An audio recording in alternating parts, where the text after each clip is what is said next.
ఓం మహాగణాధిపతయే నమః. ఓం గురుభ్యో నమః. ఓం శ్రీమాత్రే నమః. పరమేశ్వర స్వరూపమైనటువంటి జ్యోతిష, వాస్తు మరియు ఇతర అనేకమైనటువంటి శాస్త్రములను మనకు అందించినటువంటి మహర్షులకి నమస్కారం.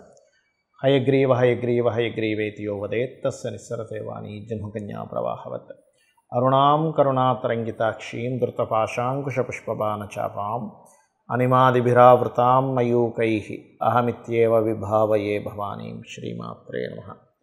ప్రేక్షకులకి లలితాంబిక అమ్మవారి యొక్క అనుగ్రహం పరిపూర్ణంగా కలగాలని మనస్ఫూర్తిగా కోరుకుంటూ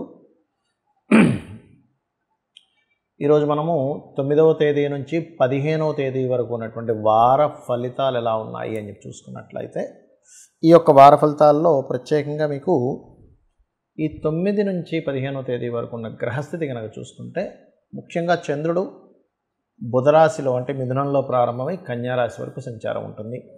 అదేవిధంగా కన్యారాశిలో కేతు, మనకి మీన రాశిలో రాహు, కుంభరాశిలో శని, మేషంలో ఓన్ హౌస్లో ఉన్నటువంటి కుజుడు, మనకి 4 గ్రహాలు కలిసి మనకి గురువు, రవి, బుధ, శుక్ర గ్రహాలు వృషభంలో ఉంటున్నాయి. ఈ యొక్క గ్రహస్థితిని అనుసరించి ద్వాదశ లగ్నాల వారికి మరియు ద్వాదశ రాశుల వారికి ఏ విధంగా ఉందని తెలుసుకుందాం. లగ్నం తెలిస్తే లగ్నం నుంచి చూసుకోండి, లగ్నం తెలియని వారి రాశి నుంచి చూసుకోండి. ఏ విషయాల్లో బాగుంది, ఏ విషయాల పట్ల జాగ్రత్త తీసుకోవాలి, ఎటువంటి పరిహార మార్గం చేసుకోవాలనేటువంటి విషయాన్ని ఇప్పుడు మనం తెలుసుకుందాం. మిథున లగ్నము, మిథున రాశి, మిథునం వారి కనుక చూసుకున్నట్లయితే మీ యొక్క రాస్యాధిపతి 12వ స్థానంలో ఉన్నాడు. 12లో అధిక గ్రహాలు ఉన్నారు. సో ఈ 12లో అధిక గ్రహాలు ఉండడం అనేటువంటిది పాజిటివ్స్ కనుక చూసుకుంటే విదేశీ యోగాలు, నెగటివ్స్ కనుక చూసుకుంటే కాస్త ఎక్కువ ఖర్చు. ఈ రెండు సైమల్టేనియస్గా ఫలితాన్ని ఇస్తుంది. అయితే మీకు రావాల్సిన ధనం ఏదైనా ఉన్నట్లయితే 10, 11వ తేదీలు బ్రహ్మాండంగా కలిసి వస్తుంది ధనం, అందులో ఎటువంటి డౌట్ లేదు. ఇక 3వ అధిపతి అయినటువంటి రవి 12లో ఉన్నందుకు కొంత ఈ సిబ్లింగ్స్ వరుస వాళ్ళ గురించి ఏదైనా ఖర్చు పెట్టడము అటువంటివి సూచిస్తున్నాయి. ఈ 4లో కేతు ఉన్నందుకు, ఈ 4వ అధిపతి పర్టికులర్గా 4వ స్థానంలో కేతు ఉన్నందుకు పర్టికులర్గా ఏంటంటే ఇది ఎటువంటి ఫలితాలను ఇవ్వనుంది అని చెప్పి చూసుకున్నట్లయితే, ఈ 4వ స్థానంలో ఉండేటువంటి కాంబినేషన్ ఏదైతే ఉందో 4 అనేటువంటిది మనం అసెట్స్ కొనుక్కోవడము ఇటువంటి విషయాలను చెప్తుంది. కాబట్టి 4లో ఉండే గ్రహము కేతు అయినందుకు పర్టికులర్గా ఈ కాంబినేషన్ ఇస్తున్నటువంటి రిజల్ట్స్లో కేతువు ఏదైనా ప్రాపర్టీ తీసుకునే విషయంలో కానీ, కన్స్ట్రక్షన్ రిలేటెడ్ విషయంలో కానీ జాగ్రత్తగా చూసుకోవాలనేటువంటిది చాలా స్పష్టంగా గోచరిస్తుంది. ఎవరైనా ఇష్టపడి వివాహం చేసుకోవాలి, అది కూడా విదేశాల్లో ఉండేటువంటి వారిని, అట్లాంటి ప్రయత్నాలు కొంతవరకు మీకు ముందుకు సాగుతాయి అనేటువంటి సందేహం లేదు. కాకపోతే ఇక్కడ మేజర్గా చదువుకునేటువంటి వారికి ఎడ్యుకేషన్ మీద, కొంత పంట పొలాలు, రియల్ ఎస్టేట్ వాళ్ళకి కొంచెం భూములు కొనుగోలు చేసే విషయాల్లోని, నార్మల్ పీపుల్ కూడా అంటే సహజంగా అందరూ ఏదైనా ఒక ల్యాండ్ తీసుకునేటువంటి విషయాల్లో కొంత జాగ్రత్త తీసుకోవాలనేటువంటిది మాత్రం చాలా స్పష్టంగా గోచరిస్తుంది. శత్రువుపై జయం, ఇది చాలా బాగుంది. అంటే ఏంటంటే ఒక కోర్టు కేసు నడుస్తుంది, లేకపోతే ఒక పోటీ తత్వం, దాంట్లో జయం అనేటువంటిది 100% చూపిస్తుంది. కాస్త తండ్రి ఆరోగ్యం విషయంలో కొంత జాగ్రత్తగా ఉండండి. లాంగ్ జర్నీ చేసేటప్పుడు కొంత జాగ్రత్తగా ఉండండి. విదేశాలకు వెళ్ళి అక్కడ ఏదైనా ఉద్యోగ సంబంధించినటువంటి ప్రయత్నాలు చేసేటువంటి వారికి మాత్రం చాలా అనుకూలమైనటువంటి స్థితి గోచరిస్తుంది, అందులో ఎటువంటి సందేహం లేదు. ఇక మీరు చేయవలసినటువంటి దేవతారాధన, ముఖ్యంగా ఇక్కడ మీరు అమ్మవారి యొక్క ఆరాధన, సూర్యభగవాను చూస్తూ ఓం భానుమండల మధ్యస్థ భైరవి భగమాలిని నమః చేసుకోండి, అనే విధాలు బాగుంటుంది. ప్రధానంగా ఈ రాబోయే 45 డేస్ వరకు కూడా మనకి ఈ కుజుడు ఓన్ హౌస్లో ఉంటూ శని దృష్టి ఉంది. దీనికి చాలామంది నన్ను అడుగుతున్నారు, ఏమండి ఒకవేళ జాతకం తెలియకపోతే ఏం చేయాలి అనేటువంటిది. నేను చెప్పేది ఒకటే, మీకు జాతకం తెలియదు కానీ మీ లైఫ్లో ఇన్సిడెంట్స్ కనుక ఎక్కువగా గొడవల వైపు వెళ్తుంది, లేదా బాడీ పెయిన్స్ అంటే ఆరోగ్యపరంగా బాడీ పెయిన్స్ ఎక్కువగా ఉన్నాయి, మీ లైఫ్లో ఎక్కువగా గొడవలు అవుతున్నాయి, యాక్సిడెంట్ దగ్గర దాకా వచ్చి మిస్ అవుతుంది, అసలు మీరేమీ అనకపోయినా సరే మీ మీదకి ఒక అపవాదం వచ్చి అది గొడవగా మారుతుంది అంటే ఇట్స్ వెరీ క్లియర్లీ ఇండికేటింగ్ ఇప్పుడు గోచారంలో ఉన్నటువంటి శని కుజుల యొక్క ప్రభావం మీ మీద ఉంది అనేటువంటి విషయాన్ని మీరు ఫస్ట్ గుర్తుపెట్టుకోండి. దీనికి పరిహారం ఏమిటి? ఎందుకంటే చాలామంది అడుగుతున్నారు నన్ను, మీరు శనికుజుల గురించి ఒక వీడియోస్ చేశారు, అందులో నాకు జాతకం తెలియదు, మరి నేనేం చేయాలని. ఇది మెయిన్గా గుర్తుపట్టాలి మీరు. ఓకే, ఈ సాటర్న్ అండ్ మార్స్ ప్రభావం మీ మీద ఉంది అని. ఇక్కడ రెండో విషయం ఏంటంటే, మరి ఇలా ఉన్నప్పుడు దీనికి పరిహారం ఏమిటి అంటే, నిత్యము ఆంజనేయ స్వామి ఆరాధన లేదా సుబ్రహ్మణ్యేశ్వర స్వామి ఆరాధన చేయండి. అందులో ముఖ్యంగా ఆంజనేయ స్వామిది ఓం హరిమర్కట మర్కటాయ నమః అనే మంత్రం. అలాగే రెండవది ఏమిటంటే, ఇక్కడ ఈ యొక్క చతుర్గ్రహ కూటమి ఈ వారం మొత్తం ఉంటుంది మిథునంలో, వృషభ రాశిలో.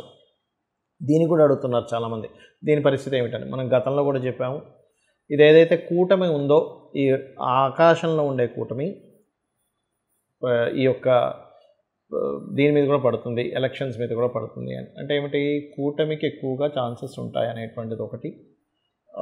మనకి సెంట్రల్లో ఎక్కువగా మనకి బీజేపీ ప్రభుత్వం వస్తుంది అనేటువంటిది చెప్పాను. అది మనకి నెక్స్ట్ రిజల్ట్స్ రాబోకుండా మనకు అర్థమవుతుంది సెంట్రల్లో బీజేపీ వస్తుందా లేదా అనేటువంటిది. ఎందుకంటే అది వస్తుంది, బికాజ్ ఆఫ్ రవి తన స్థానం నుంచి తన దీంట్లోకి వెళ్తున్నాడు కాబట్టి దాని ప్రభావం ఎక్కువగా ఉంటుంది. అంటే బీజేపీకి ఎక్కువ ఛాన్సెస్ ఉన్నాయి. అయితే ఈ కూటమి వల్ల ఏమిటి అంటే, ఈ 4 గ్రహాలు పంచగ్రహ కూటమి మనకు లాస్ట్ వీక్ మనం ఈ 9వ తేదీ వరకు ఉండేటువంటి రిజల్ట్స్లో మనం చెప్పుకున్నాం, ఈ 5, 6 తేదీలు ఇట్లా ఉంటుందని మొన్న మనం చెప్పినటువంటి వాటిల్లో. బట్ ఈ 9 నుంచి 15వ తేదీ వరకు ఉండేటువంటి గ్రహస్థితిలో గవర్నమెంట్ పీపుల్, అంటే గవర్నమెంట్కి సంబంధించినటువంటి ఉద్యోగాల్లో ఉండేటువంటి వారికి కొన్ని మార్పులు చేర్పులు ఇవ్వబోతుంది ఇది. అయితే ఎప్పుడు కూడా ఈ ఏదైతే ఉందో, ఏది మన గ్రహస్థితి ఏదైతే ఉందో, ఈ యొక్క గ్రహస్థితి పర్టికులర్గా మీరు అర్థం చేసుకోవాల్సింది, ఇది గోచారం మాత్రమే. మీ personal chart is most important. అంటే మీ జన్మజాతకంలో లగ్నం యొక్క స్ట్రెంత్ ఏమిటి, దానివల్ల నేను ఎందుకు ఎదగలేకపోతున్నాను, ఎదగాలంటే ఏం చేయాలి, మీ లగ్నాన్ని చూసుకోవాలి. మీ ధనాధిపతిని బట్టి మీ ధనయోగాలు, అంటే ఏ రూట్లో మీకు ధనం ఉంది, మీ యొక్క విద్యాకారకుడు ధనకారకుడిని కాంబినేషన్లో మీరు ఎందులో చదివితే బాగుంటుంది. అంటే ఒక వృత్తి కోసం చదువుతున్నామా, హాబీ కోసం చదువుతున్నామా, అలాగే మీ వివాహం సమయం కానీ, మీ పార్ట్నర్షిప్స్ కానీ, ఇవన్నీ సప్తమ స్థానంలోని, మీ సంతాన సంబంధించిన విషయాలన్నీ కూడా పంచమ స్థానంలోని. అలాగే మరొక విషయం ఏంటంటే, ఇక్కడ ఈ యొక్క దశమం అంటే మీ వృత్తి, మీ వ్యాపారాలు, ఇవన్నీ దశమ లాభాల్లో చూసుకోవాలి. అంటే ఇవన్నీ ఎందుకు చెప్తున్నానంటే, నేను మీకు మన personal chart is most important.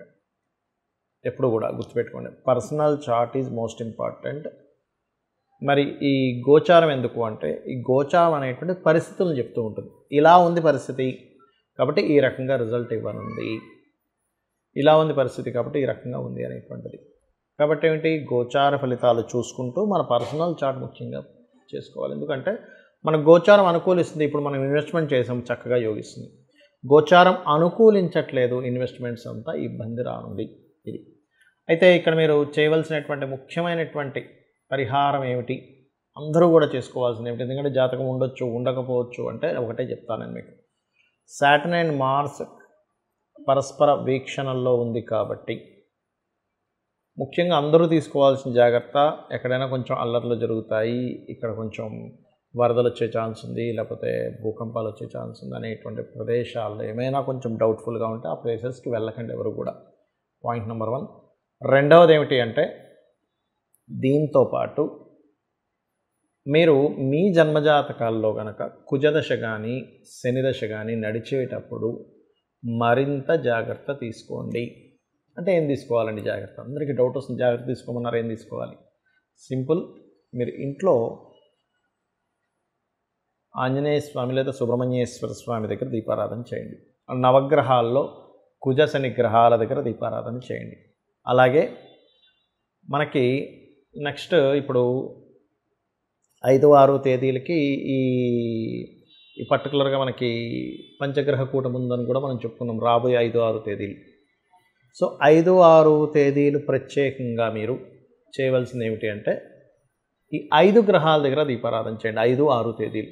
అయితే మనం ఇప్పుడు చెప్పుకునే 9వ తేదీకి సంబంధించి చెప్పుకుంటున్నాం, బట్ 5, 6 రాబోయే 5, 6 తేదీలు మాత్రం మీరు ఏం చేస్తారంటే, పర్టికులర్గా ఈ 5 గ్రహాల దగ్గర, అంటే రవి, శుక్ర, బుధ, గురు, చంద్ర, ఈ 5 గ్రహాల దగ్గర 5, 6 తేదీలు కనుక మీరు దీపారాధన కనుక చేసుకున్నట్లయితే మరింత మంచి ఫలితాలు వస్తాయి. ఎందుకంటే ఆ గ్రహాలు 5 కలిసి ఉన్నప్పుడు ఆ 5 గ్రహాల దగ్గర కనుక దీపారాధన కనుక చేసినట్లయితే 100% కలిసి రావడం జరుగుతుంది. అందులో ఎటువంటి సందేహము లేదు అనేటువంటిది స్పష్టంగా గోచరిస్తుంది.